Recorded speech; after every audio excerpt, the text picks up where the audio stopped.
it was described as you as somebody who liked drama and that you were really upset about it. It kind of created this tension between the two of you. I don't have a memory of this. And I don't, if there was, that's interesting. No, I don't remember taking it. I never filled out questionnaires. So if somebody was coming up with my personality type, they were taking the test for me. Okay. Robyn's memory is a real gem, isn't it?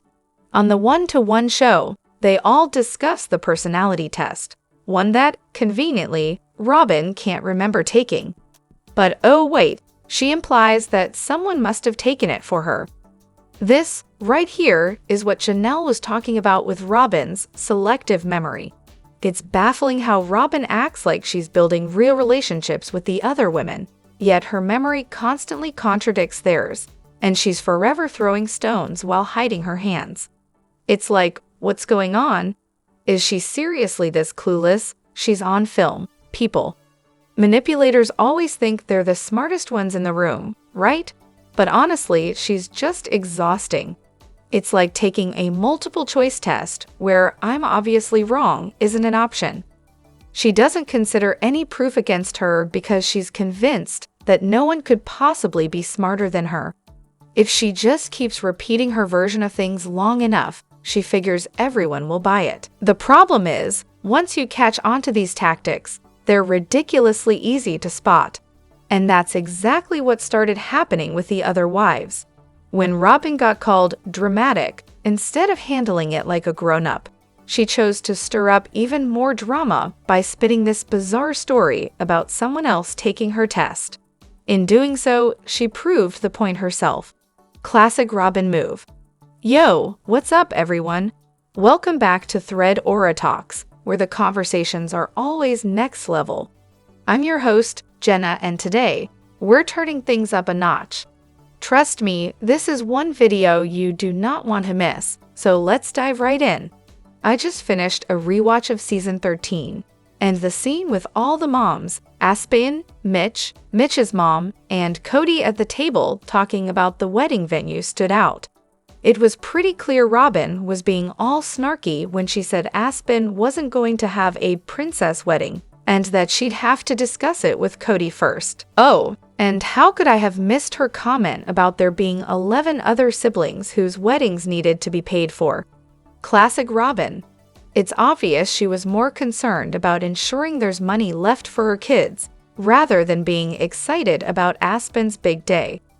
What I loved, though, was how Mary totally stepped up, saying she would do everything in her power to make sure Aspen got the wedding she wanted. Talk about some serious mom goals. But of course, when it came time to vote on the venue, guess who didn't raise her hand?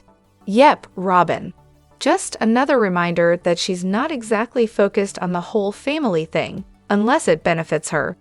Now, I wonder how Robyn feels knowing that TLC isn't going to be funding her kids' weddings.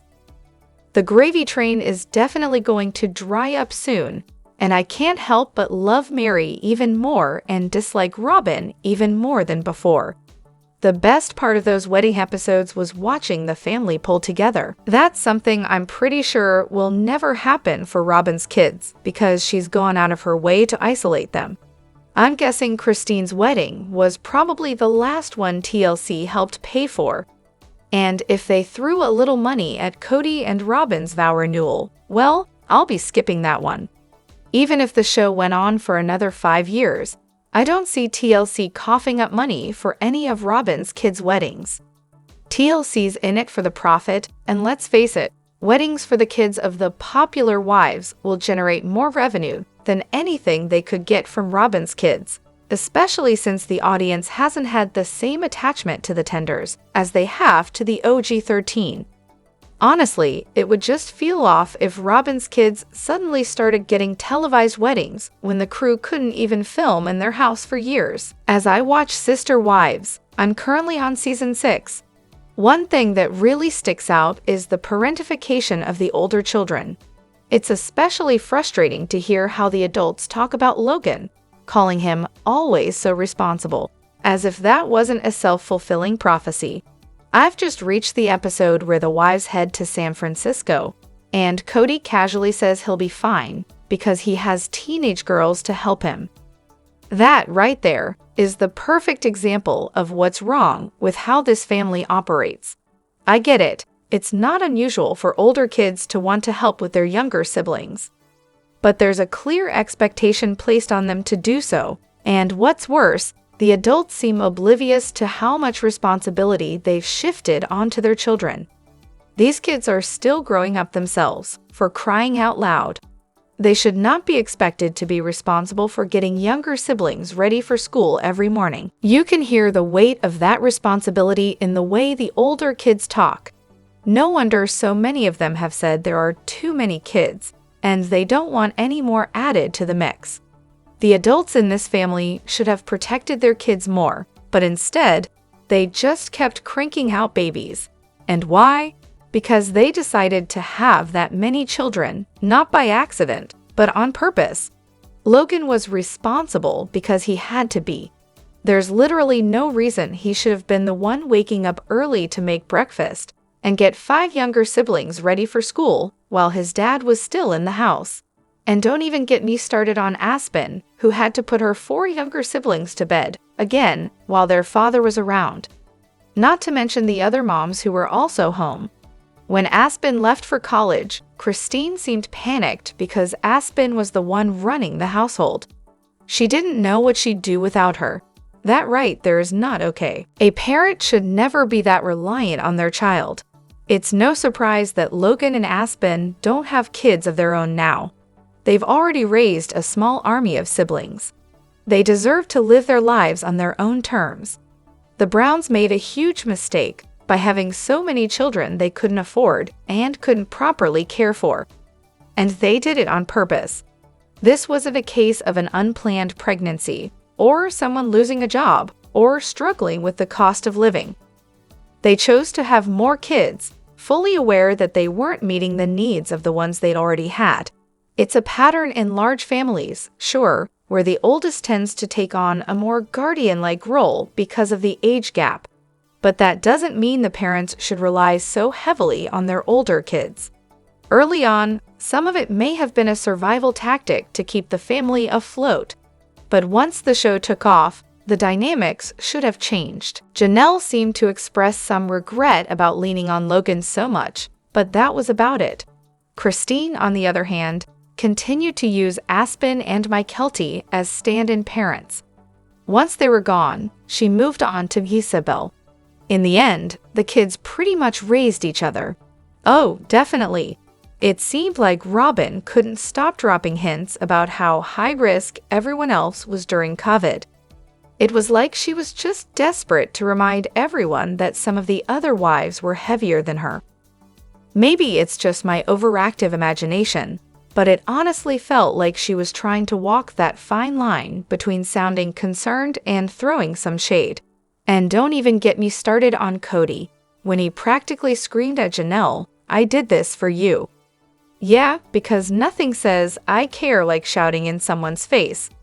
Oh, and his little talk with the boys about how they absolutely must not get Janelle sick.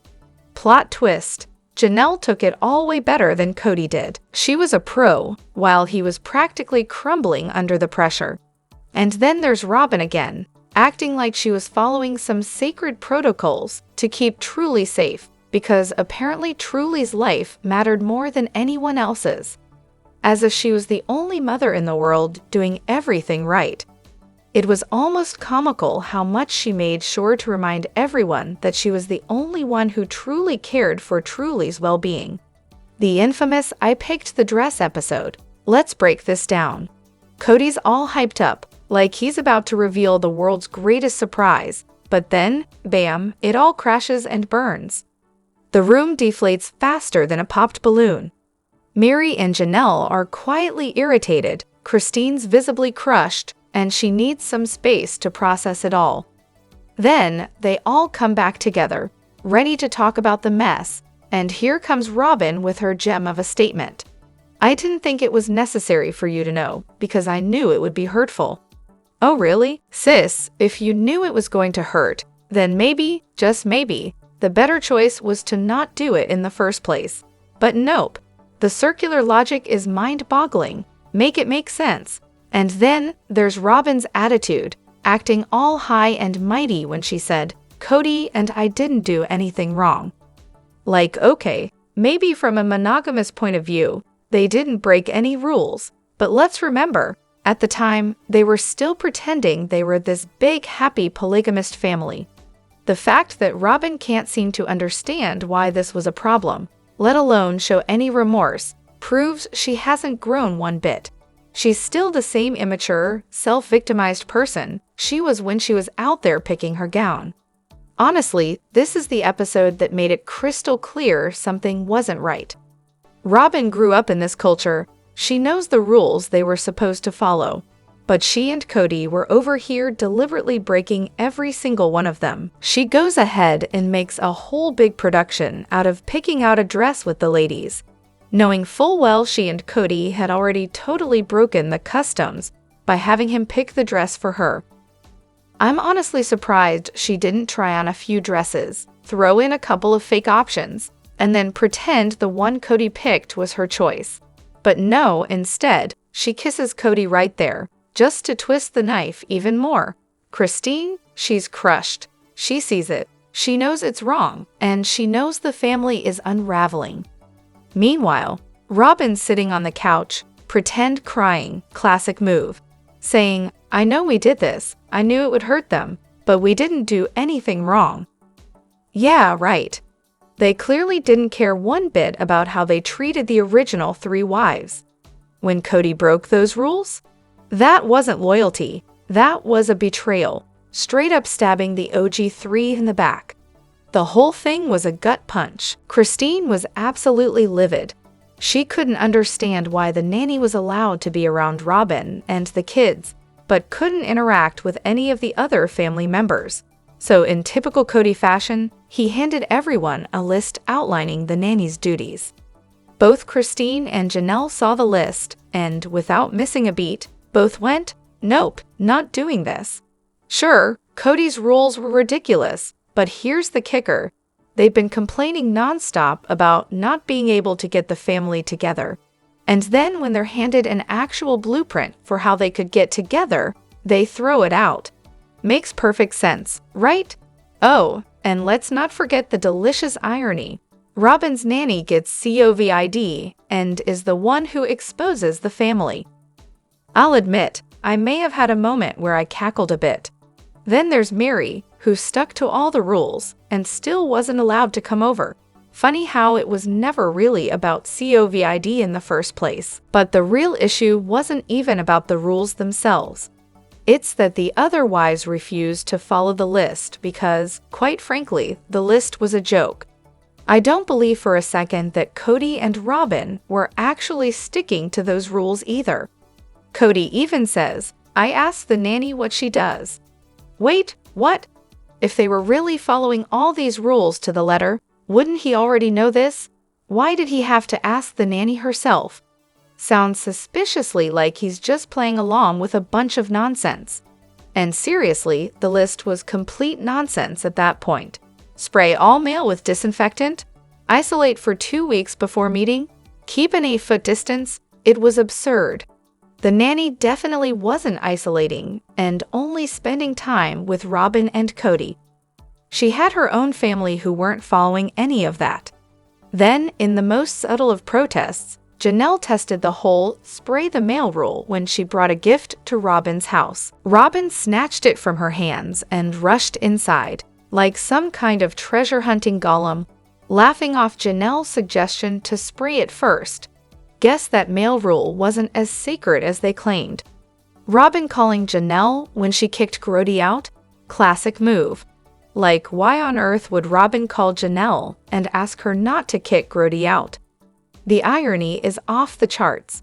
Robyn, the queen of contradictions, here she is trying to pull the strings, like she's suddenly the voice of reason. But really, it's probably just to keep Janelle on the hook, funneling cash into Robyn's pocket. The audacity. I've always thought Robyn's got this whole "I'm intimidated by Janelle" thing going on. I mean, come on, Janelle's the one who sees right through Robyn's games, doesn't get manipulated, and doesn't waste her energy. It's hilarious how Janelle completely ignores her and Mary in family meetings. like they don't even exist.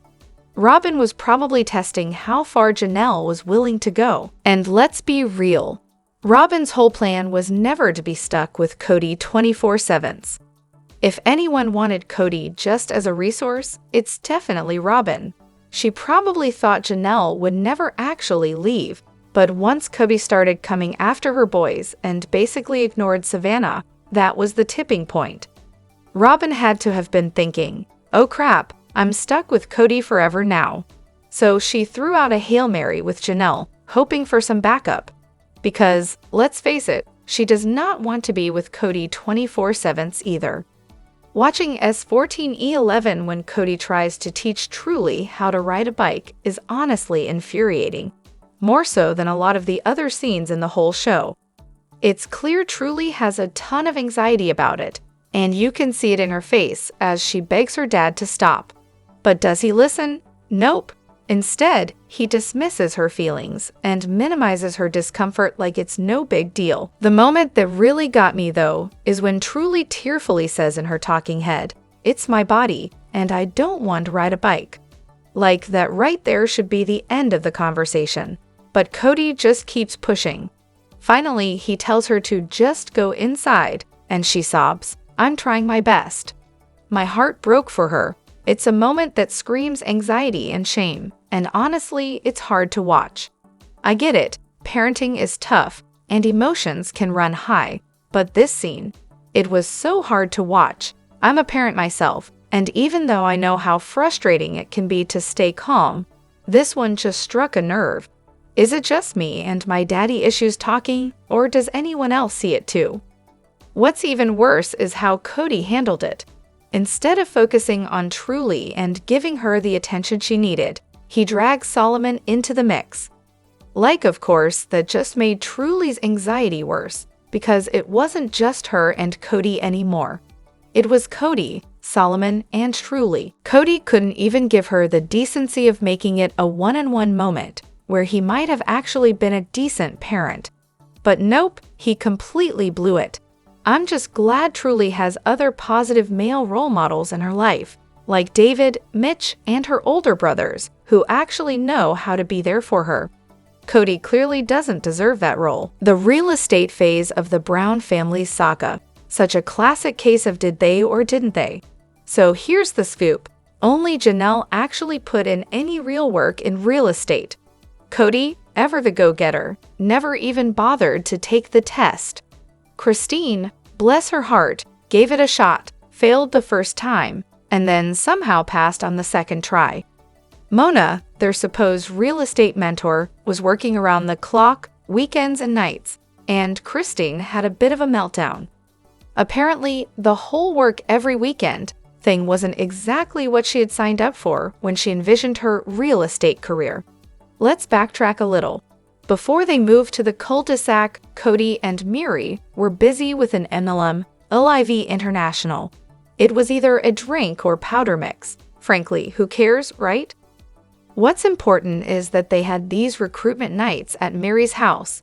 That's definitely why Miri needed a wet bar in the new place. And hey, she also needed the living room furniture for her rental, because that's where they held the business meetings, Eka sales pitches. All this hard work is how Kody got his shiny gold convertible. But real estate? Yeah, not so much. I mean, sure, if they'd actually tried to create a real estate team, there's a good chance they could have made something of it. But let's be real, it was way more about the image than the hustle. The flexibility could have worked with the show, but we all know they were more about the drama than about selling homes. All right, now I want to hear from you. Sound off in the comments and let me know where you stand. Agree, disagree, or something in between? And if you're enjoying the vibe, hit that like button, subscribe, and ring the bell so you're always in the loop. Your voice counts, and I'll catch you on the next one. Thanks for hanging with me.